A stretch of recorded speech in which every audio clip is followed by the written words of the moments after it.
hope you all are doing well, and I hope this is recording okay. I guess I'll find out at the end of the video if I recorded anything I said right now or if I need to cry and redo this.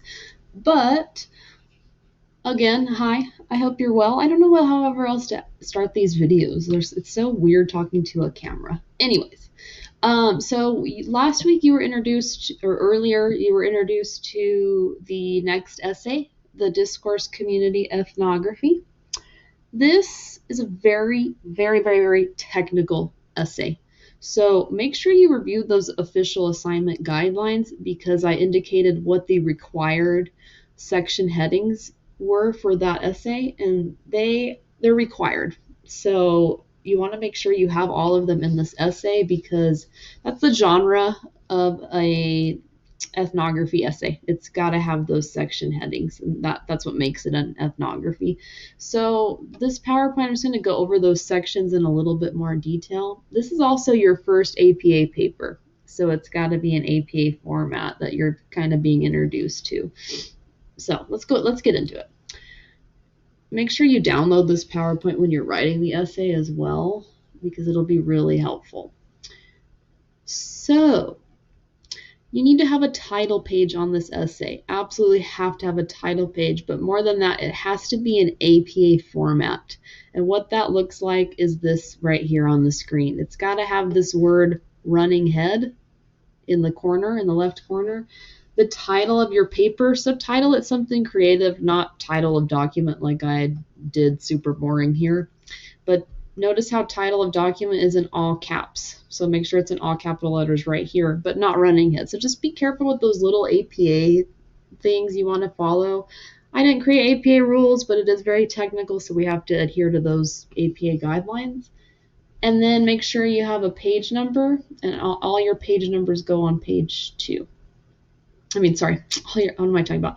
Make sure all your page numbers, including page 1, are in the top right corner. And then if you notice the title, let me zoom out of this a little bit. The title of your paper is in the center. So the title of your paper, that should match this, your name, and then, well, you could put the school or just the course name is fine as well. So that's an APA formatted title page, and it absolutely has to look like that, or it'll be some points off for the APA part of the grade. The thing with APA, and I'm not going to focus too much on this for this paper, but we'll really enforce it for the next paper, is after page 1, you still have the page numbers in the top right corner, but you have to get rid of the word running head, and it should just have the title of the paper after page 1. I'm not going to be too picky about that for this paper, but at least have an APA formatted title page that looks exactly like this. So let me know if you have any questions about that. There's really helpful YouTube tutorials that'll be a good guide for that as well. Okay, so these are the required sections. You don't want to skip them. You want to make sure you include their names in the paper. So there are 5 required sections for this paper: the introduction, the literature review, the discussion, the conclusion, and the reference. So let's go into each one of these a little bit more. Let me make sure. Sorry, this is moving way too fast. What is going on? It is a Monday, y'all. Okay.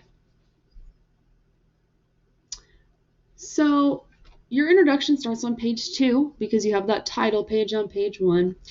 In the introduction, you're teaching your audience 3 concepts in this paper. Your introduction should have all of the following information, of course in a regular paragraph format, but I'm using these bullet points as a guide. Define what a community is. What does a discourse community mean to you? What is a community? I think I already asked you that in the topic proposal. So think about, the reason I do these topic proposals is a lot of the stuff you write on there you can kind of include in your paper, so it's kind of nice. So define a community. Start to describe the community that the paper is about, meaning, if you chose the lifeguard community, what are lifeguards? What do they do? Just kind of summarize it very briefly, a few sentences, 2 or 3 sentences.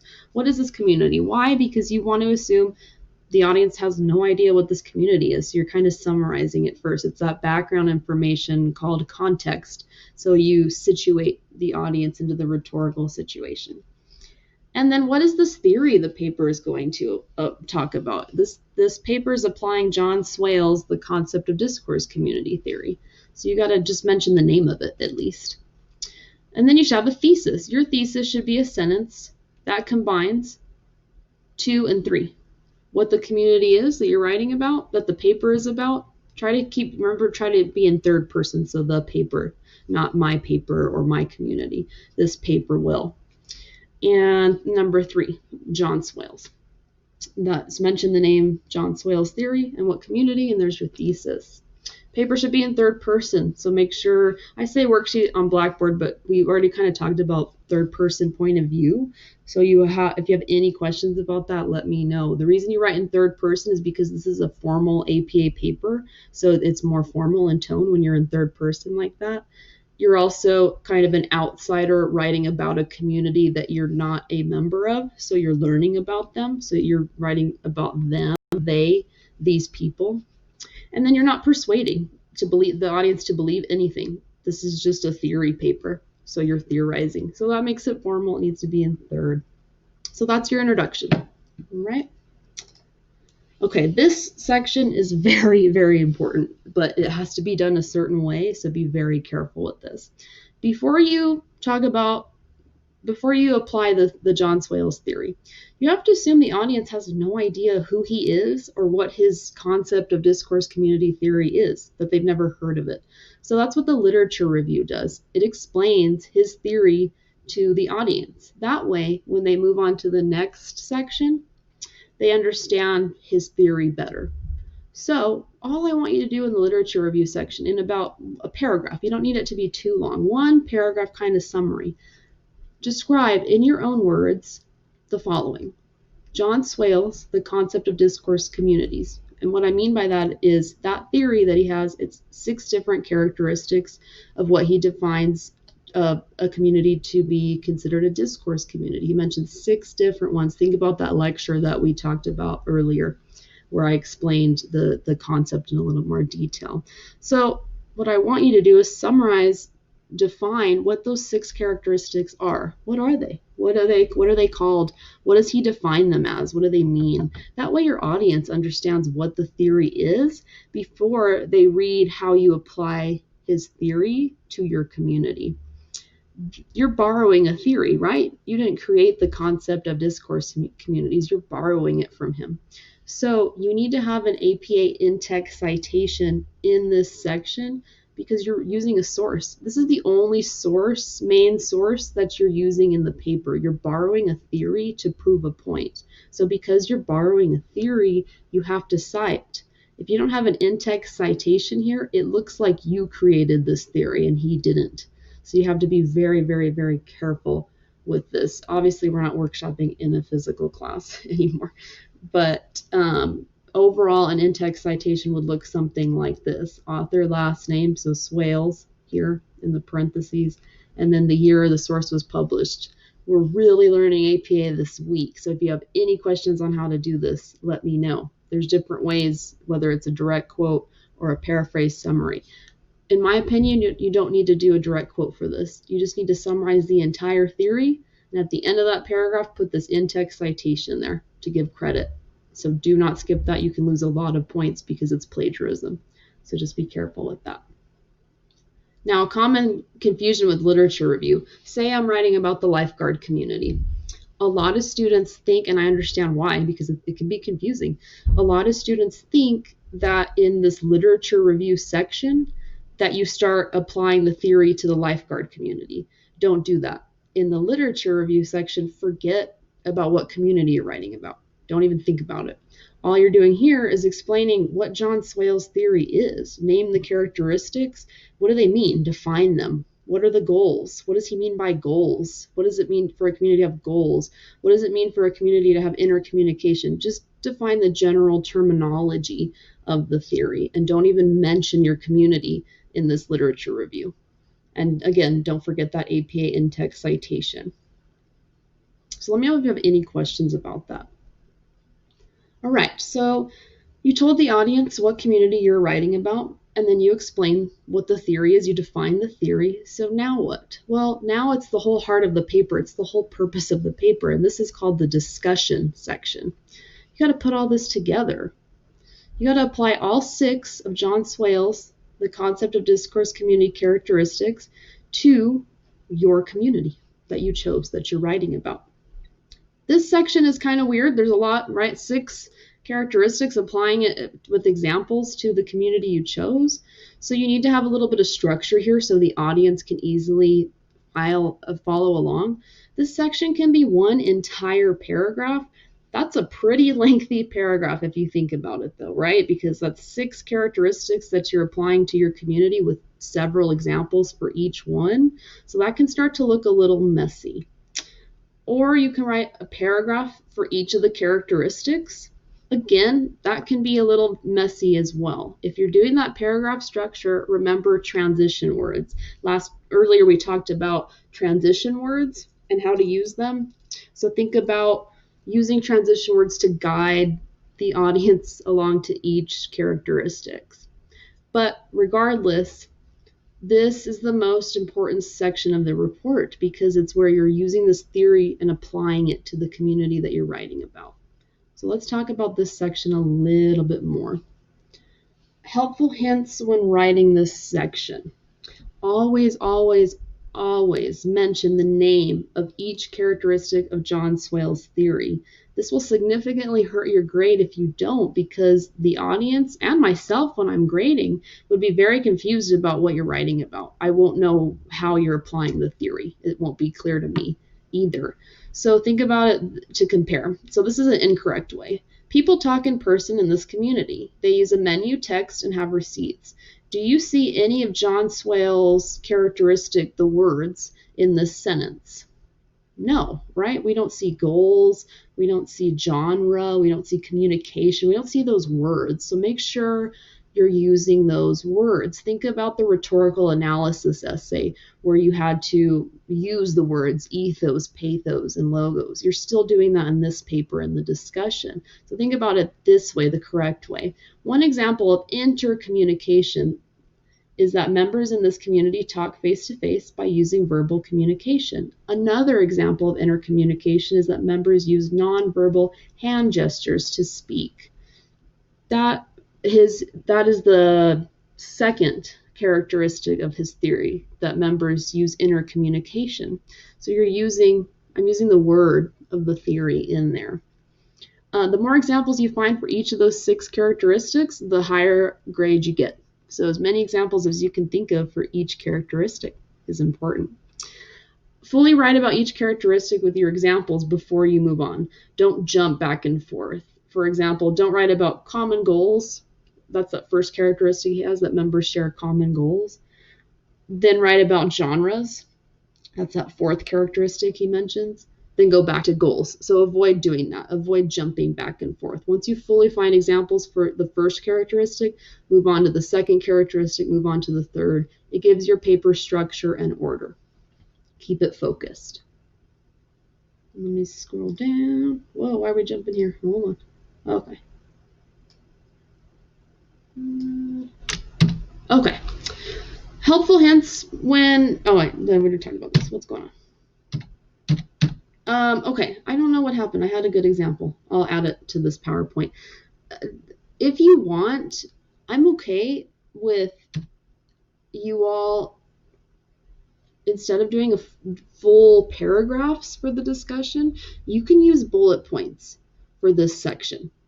But just be very careful and have something called a transition paragraph where you first kind of describe what the discussion section is, what's going to happen in the discussion section.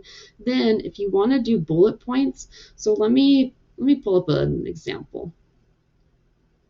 Let me see.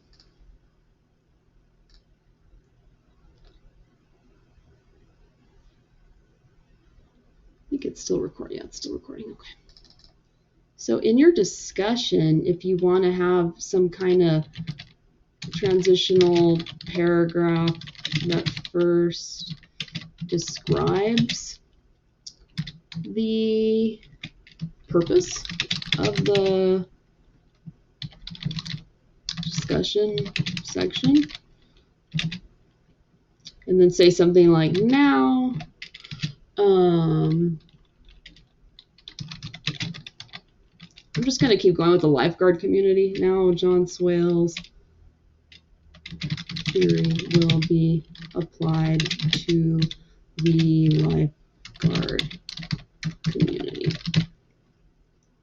And then you kind of guide the audience to each characteristic. So you could say, you know, goals, intercommunication, what is it? Feedback, right? Yeah, feedback, genres, Lexis, and we'll say levels of expertise.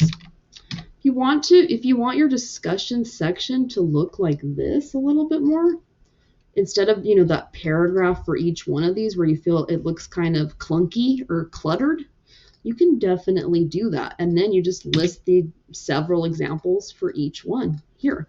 But just be careful. And so let me put the section title on there so that helps. Make sure you're bolding and centering these. Discussion. So this would be the discussion section.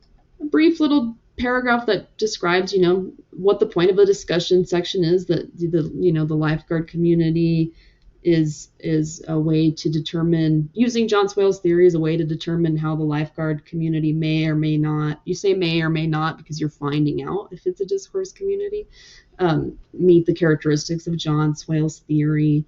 And, you know, then you do, now John Swales' theory is going to be applied to the lifeguard community. And then you list it and you just put all your examples.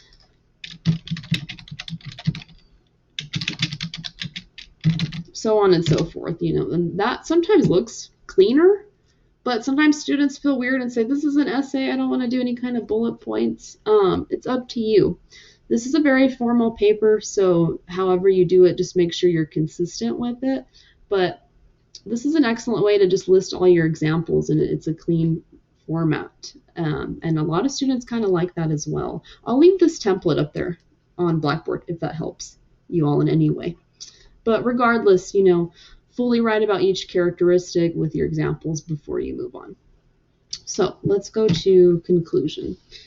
In this section, the conclusion, so make sure, you know, you're giving the titles of all these sections and make sure you're bolding and centering them. That's an APA requirement, so you got to be careful with that. In this section, you evaluate. Did your community pass the theory test? It passes the test if you found examples for each one of these for your community. It's considered a discourse community if it does. Sometimes students think the paper kind of ends random there. So discuss the importance of communities. That way you revert back to your introduction where you defined communities. It's kind of like the introduction, you're finding out about things first, you're theorizing. So by the time you've got to the conclusion, you've evaluated and you found out a little bit more about communities and maybe have learned different ways they're important to our world.